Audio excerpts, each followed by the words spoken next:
स्वागत है आपका इस वाईएमपी विचार कट्टे में। ये विचार कट्टा जो है अलग अलग विषय को लेकर विश्लेषण और विचार सामने महापुरुषों के विचार सामने रखता है। आज जब हम विषय ऐसा है हमारा टीपू सुल्तान रहमतुल्लाह अलैह के जन्मदिन के मौके पर आज उनके ज़िंदगी पे विश्लेषण करने वाले हैं। आज विश्लेषण करने के लिए मेरे साथ लातूर एमआईएम ज़िले के अध्यक्ष एडवोकेट मोहम्मद अली शेख साहब है। तो आपका इस वाईएमपी विचार कट्टे में मोहम्मद अली साहब आपका स्वागत है। और आज के दौर में जो टीपू सुल्तान को लेकर विविध बयान आते हैं सामने, तो उनकी अगर ज़िंदगी देखें और आज का अगर उनका मौका देखें तो इस दोनों के तरफ आप किस कौल से देखते हैं? हर चीज़ के कुछ फ़ायदे और कुछ नुकसान होते हैं। टीपू सुल्तान रहमतुल्लाह अलैह जब बादशाह थे उस वक्त हमारे मुल्क में डेमोक्रेसी नहीं थी, बादशाहत थी। और आज हमारे देश में डेमोक्रेसी है। कभी कभी ऐसा होता है कि हम डेमोक्रेसी को बहुत अच्छा मानते हैं, लेकिन उसके भी कुछ फ़ायदे और कुछ नुकसान होते हैं। वही वजह है कि जब टीपू सुल्तान रहमतुल्लाह अलैह अंग्रेज़ों से लड़ रहे थे, बहादुर शाह ज़फ़र अंग्रेज़ों से लड़ रहे थे, भगत सिंह, अशफाक़ुल्लाह ख़ान, गांधी जी, ये तमाम लोग जब अंग्रेज़ों से लड़ रहे थे, उसी वक्त कुछ लोग ऐसे थे जो अंग्रेज़ों के तलवे चाट रहे थे। उसी वक्त कुछ लोग ऐसे थे जो अंग्रेज़ों को अपना आका मान रहे थे, उनको उनके एकदम वफ़ादार सिपाही अपने आप को कह रहे थे, वो लोग थे। अब हुआ क्या है, आपका सवाल ये था कि टीपू सुल्तान रहमतुल्लाह अलैह उस वक्त में उनके काम कैसे थे और आज उनका इतना उदय है और उनके ख़िलाफ़ कुछ लोग इतने मुखालिफत में क्यों हैं, यही सवाल है ना आपका। तो सवाल ये है कि जो बहादुरों की औलाद थी आज वो बहादुरों को मानती है, और जो अंग्रेज़ों के तलवे चाटते थे उनकी जो औलाद है अब उनके पास दिखाने को अच्छा तो कुछ है नहीं। तो अब उन्होंने एक काम किया है कि जो हीरो थे उनको विलन बताइए, और जो विलन थे या जो ग़ुलाम थे उनके तलवे चाटते थे अंग्रेज़ों के, उनको महान बताइए। बस इसी वजह से टीपू सुल्तान रहमतुल्लाह अलैह की लोगों को मुखालिफत हो रही है। वो कौन से लोगों को? जिनके पूर्वजों ने अंग्रेज़ों की ग़ुलामी किए हैं या अंग्रेज़ों को अपना आका माने हैं। हम उनके वंश हैं जो अंग्रेज़ों के सामने सीना तान के खड़े हुए, जो अंग्रेज़ों के सामने अपनी जान की शहादत तो दी लेकिन अंग्रेज़ों से हाथ मिलाना पसंद नहीं किया। टीपू सुल्तान रहमतुल्लाह अलैह एक सेकुलर ऐसे बादशाह थे। आज हम देख रहे हैं कि जो लोग गवर्नमेंट में, हुकूमत में हैं, जो लोग यहाँ पर राज कर रहे हैं, वो धर्मों के नाम पर, ज़ात के नाम पर राज करना चाह रहे हैं। जैसा कि आप देखिए उत्तर प्रदेश के आपको राजकारण को लीजिए, हमारे महाराष्ट्र के राजकारण को लीजिए, देश में दिल्ली के राजकारण को लीजिए, हर जगह पे आप देखेंगे कहीं पर कोई डेवलपमेंट की बात नहीं होती है। बात होती है अकबर रोड का नाम चेंज कर देंगे, उत्तर प्रदेश के कई ज़िलों का नाम चेंज कर देंगे, औरंगाबाद का नाम चेंज कर देंगे, उस्मानाबाद का नाम चेंज कर देंगे। टीपू सुल्तान रहमतुल्लाह अलैह जहाँ पर पैदा हुए, श्रीरंगापट्टनम, जब वो बादशाह थे तो वो भी नाम चेंज कर सकते थे। उत्तर प्रदेश का रामपुर जो है उसका भी नाम चेंज हो सकता था। यानी हमारे देश में हज़ारों हिंदू नाम हैं, लेकिन उन बादशाहों ने वो हिंदू नामों को कभी चेंज करने की कोशिश नहीं की, क्योंकि वो धर्म और जाति का राजकारण नहीं करते थे। वो सेकुलर लोग थे, बहादुर लोग थे, वो हक परस्त लोग थे। उसीलिए कुछ लोग उनका विरोध इसलिए करते हैं क्योंकि वो लोग उनकी औलाद हैं जो अंग्रेज़ों के तलवे चाटते थे। मेरा दूसरा क्वेश्चन ये है आपसे कि अल्पसंख्यक समुदाय भारत में दूसरे नंबर पर आता है, तो इनकी जो अल्पसंख्यक समुदाय इतना बढ़ोतरी है अल्पसंख्यक समुदाय में मुसलमानों की, मगर शैक्षणिक, आर्थिक और राजकारण में ये सब लोग पिछड़े हुए हैं। उसकी वजह और टीपू सुल्तान की ज़िंदगी में से आज के युवाओं ने उसको कैसे लेना चाहिए? यकीनन भारत में अल्पसंख्यकों में सबसे ज़्यादा बहुसंख्यक किसी की आबादी है तो मुसलमानों की है। और आपका सवाल बिल्कुल सही है कि एजुकेशन में, तालीमी मैदान में, माशी एतबार से और पॉलिटिकल इनका गिराव बहुत ज़्यादा नीचे है। उसकी वजह क्या है और टीपू सुल्तान रहमतुल्लाह अलैह की ज़िंदगी से हमने क्या सीख लेना चाहिए? बहुत अच्छा क्वेश्चन है। सबसे पहली बात तो ये है कि मुसलमानों के पिछड़ने के पीछे बहुत सारी वजूहात हैं। तालीमी मैदान में हमारा पिछड़ने की वजह है, माशी एतबार से हमने पिछड़ने की वजह है, और पॉलिटिकल हमने पिछड़ने की वजह है। इसमें सबसे पहले अगर हमको अपने आप में तब्दीली लाना है, या टीपू सुल्तान रहमतुल्लाह अलैह की ज़िंदगी से हमको अगर कुछ सीखना है, तो कुछ चीज़ों को हमको फॉलो करना पड़ेगा। सबसे पहले तो ये है कि हमको हमारे बच्चों के एजुकेशन पे बहुत ज़्यादा ध्यान देना पड़ेगा। हमारे पास होता क्या है कि हम गैर ज़रूरी चीज़ों में तो बहुत ज़्यादा पैसा उड़ाते हैं, लेकिन जो चीज़ ज़रूरी है उसके ऊपर ख़र्च करने के लिए हम मजबूर हो जाते हैं। हमने गैर ज़रूरी चीज़ों पे पैसा खर्च करने के बजाय बच्चों के एजुकेशन के ऊपर जोर देना चाहिए। मज़हब इस्लाम में कुरान शरीफ की सबसे पहली आयत है जब जिब्रील अलैहिस्सलाम दुनिया में आए और रसूलुल्लाह सल्लल्लाहु अलैहि वसल्लम के सीने पर हाथ रखा और कहा कि इक़रा बिस्मि रब्बिकल्लज़ी खलक़ल इंसान मिन अलक़ इक़रा व रब्बुकल अकरम अल्लज़ी अल्लम बिल क़लम। एक पूरी आयत है।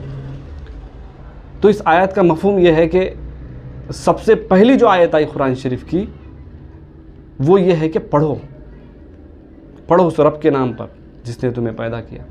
तो सबसे पहली आयत कुरान शरीफ की हमको ये ज़ोर देती है कि आप तालीम को हासिल करो, और वही कौम जिसकी कुरान शरीफ ने पढ़ने पर जोर दिया वही कौम आज इतने पीछे है तालीमी एतबार से। तो उसके कहीं ना कहीं ज़िम्मेदार हम भी हैं कि हमने हमारे बच्चों की तालीम पर ध्यान नहीं दिया। और एक ही फील्ड है जहाँ पर हमको कोई रोक नहीं सकता या हमको पीछे नहीं कर सकता, वो हमारी क्वालिटी है। अगर हम हमारे बच्चों को क्वालिटी एजुकेशन देंगे तो उनको रोकना बहुत ज़्यादा मुश्किल हो जाएगा। उनको तरक्की करने से कोई रोक नहीं सकेगा, भले ही कितनी भी तासुब भरी गवर्नमेंट आ जाए, कितने ही तासुब भरे लोग रहे, फ़र्क तो पड़ता है उससे, लेकिन हमने भी हमारे तालीम पे जोर देना चाहिए।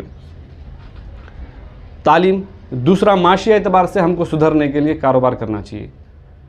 और पॉलिटिकल एक चीज़ है, पॉलिटिकल अगर हम पीछे हैं तो उसकी सबसे बड़ी वजह यह है कि अगर कोई नॉन मुस्लिम हमारे सामने आता है तो हम उसको आंख मूंझ के वोट दे देते हैं, लेकिन अगर कोई मुस्लिम आया तो हम उसमें ढूंढते हैं उसका पैजामा टखने से नीचे है, उसके सर पे टोपी नहीं है, उन्हें शिया है कि सुन्नी है कि बरेलवी है कि तबलीगी है।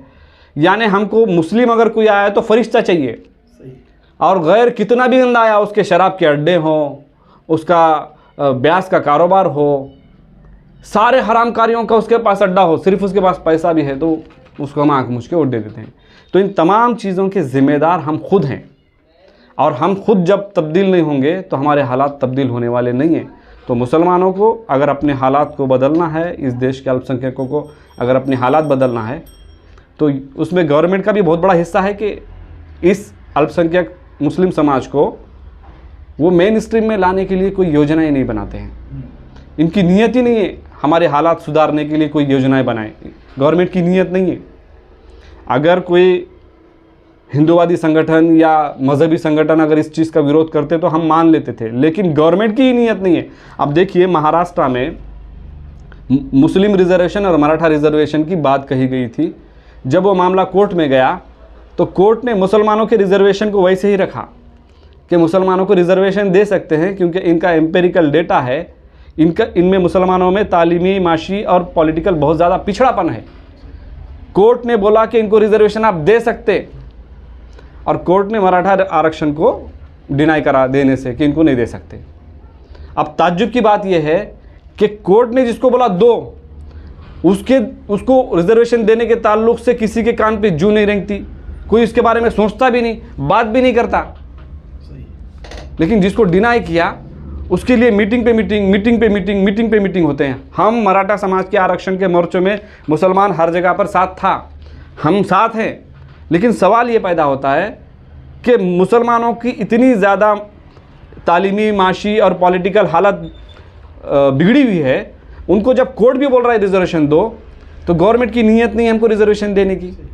तो यकीनन जो भी गवर्नमेंट हैं वो हमारे ताल्लुक से उनकी सोच अच्छी नहीं है, लेकिन ऐसे हालात में हमको क्या करना है, हमको जितनी हमारी तादाद है कम से कम उतना हमारा रिप्रेजेंटेशन असम्बलियों में होना चाहिए, महापालिकाओं में होना चाहिए, नगर पालिका में होना चाहिए, पंचायत में होना चाहिए, पार्लियामेंट में होना चाहिए। जितनी तुम्हारी आबादी है उतना भी अगर तुम्हारा रिप्रेजेंटेशन है तो वो रिप्रेजेंटेटिव तुम्हारे एजुकेशन के लिए, तुम्हारी माशी हालात सुधारने के लिए, तुम्हारा पॉलिटिकल मुस्तकबिल संवारने के लिए वो कोशिश करेंगे।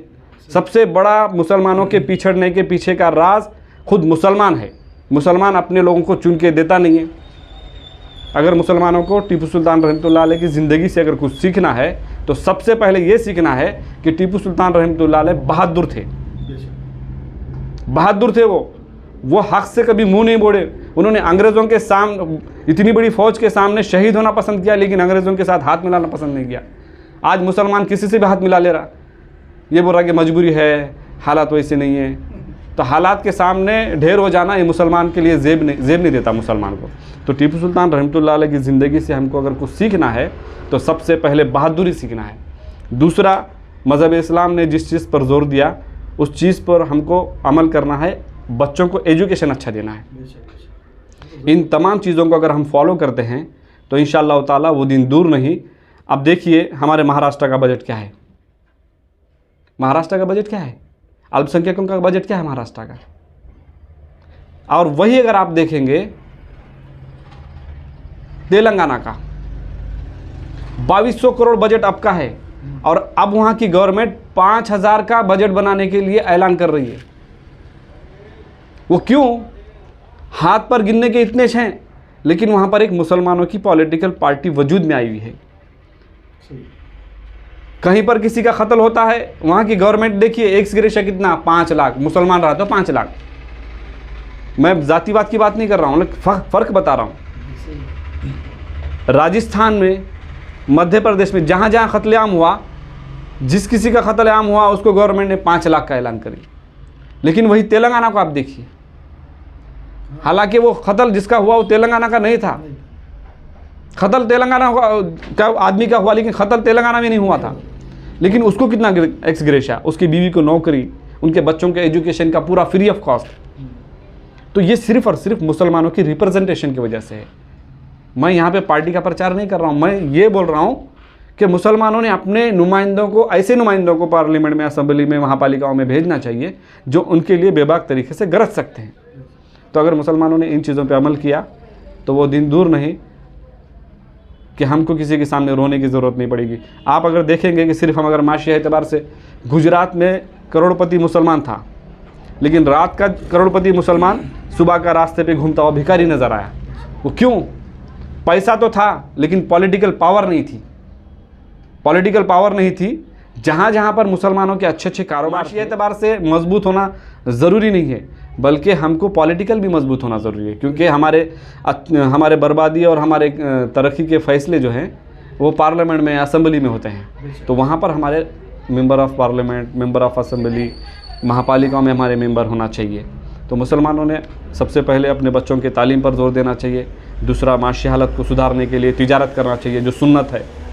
और तीसरी चीज़ कि मुसलमानों को पॉलिटिकल तरीके से कोई किसी में काबिलियत नज़र आ रही है, सारे मुसलमानों ने उसको साथ देना चाहिए। उसको, उसके अंदर खामियां मत ढूंढो। फरिश्ता नहीं है दुनिया में, कोई फरिश्ता नहीं है। हर किसी में कुछ ना कुछ ऐब होते हैं, लेकिन आप जब बात मुसलमान की आती है तभी आप ऐब ढूंढते हैं, और जब कोई दूसरा रहता तो ऐब नहीं ढूंढते।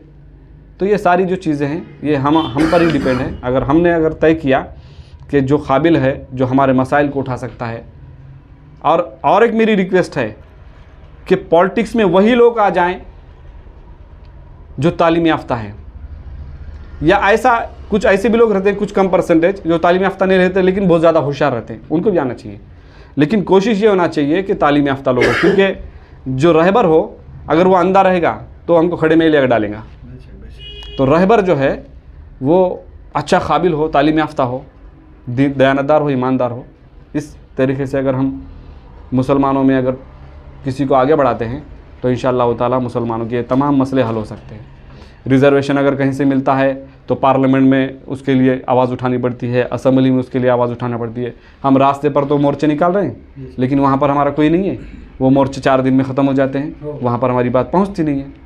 तो अगर हमारे को रिज़र्वेशन चाहिए, हमारे मसले हल करना है, तो हमको इन तीनों चीज़ों पर जोर देना पड़ेगा। एक एजुकेशन, दूसरा माशी हालत को सुधारने के लिए बिज़नेस, और तीसरा पॉलिटिकल हालत को सुधारने के लिए अपना एक बड़ा हिस्सा पॉलिटिक्स में भेजना चाहिए।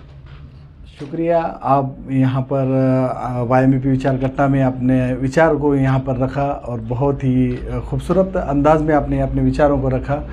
तो मैं शुक्रिया अदा करता हूँ और मिलेंगे अपन अगले एपिसोड में। सभी का शुक्रिया।